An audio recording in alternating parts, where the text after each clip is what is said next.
hello guys तो এতিয়া আমি বজাৰলৈ যাবলৈ ওলাইছো মই ধুনীয়াকৈ ৰেডি চেডি হৈ বহি আছে দেখিছে নহয় আৰু বৌদি আৰু মা ৰেডি হৈ আছে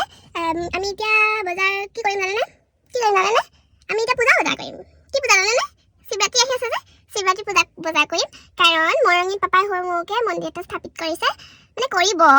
সোমবাৰে তো সেইবাবে এতিয়া বজাৰ কৰিবলৈ গৈ আছো তো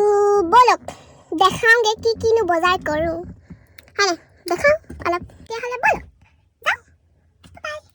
गाइस इतना बैटरी उठिले हेलो बैटरी भी लगा गोगो বুলি गाइस गोगो বুলি কয় উঠি লৈছো এতিয়া যাও যদি হে পাৰো তেতিয়া হে দেখাম নহলে ঘৰ আহি পিনে খাব পাৰো তো এতিয়া আগে কিবা কিবি কৰি লও পাৰ্লাৰ আহিছে মুখখন অলপ চাফা কৰি লও বডি কৰিব মই মাথাটো অলপ হেয়াৰ মাসাজ কৰি লও তো বলো গাইস এয়া বডি দেখিছে নহয় বডি কৰি আছে ফেচিয়েল মই মাসাজ কৰি মাথা মোক কৰি দিবা হে এতিয়া বাই ৰেডি হৈ আছে গাইস তো কোন পাই গৈছে একদম बालनी को साइड धुनियाके गाइस आज गोलमाल हो गोलमाल कम पाए ना मैं भिडिओ शूटे कर बनले माने क्लिप केटा मान लबई नइलु ए स्टोरी बैगन ঠিকানে ক্লিপ লব নোৱাৰিলো বস্তুবিলাক লৈছে এই চব বস্তু ঢেৰ বস্তু আছে মোৰ গাও বেয়া হৈ আছে তো ঘৰ আহি পাই গলো আৰু বস্তু এটা খাইছো কিমান কিটা বস্তু আছে চাবনে তো এয়া বস্তু আমি নামিলো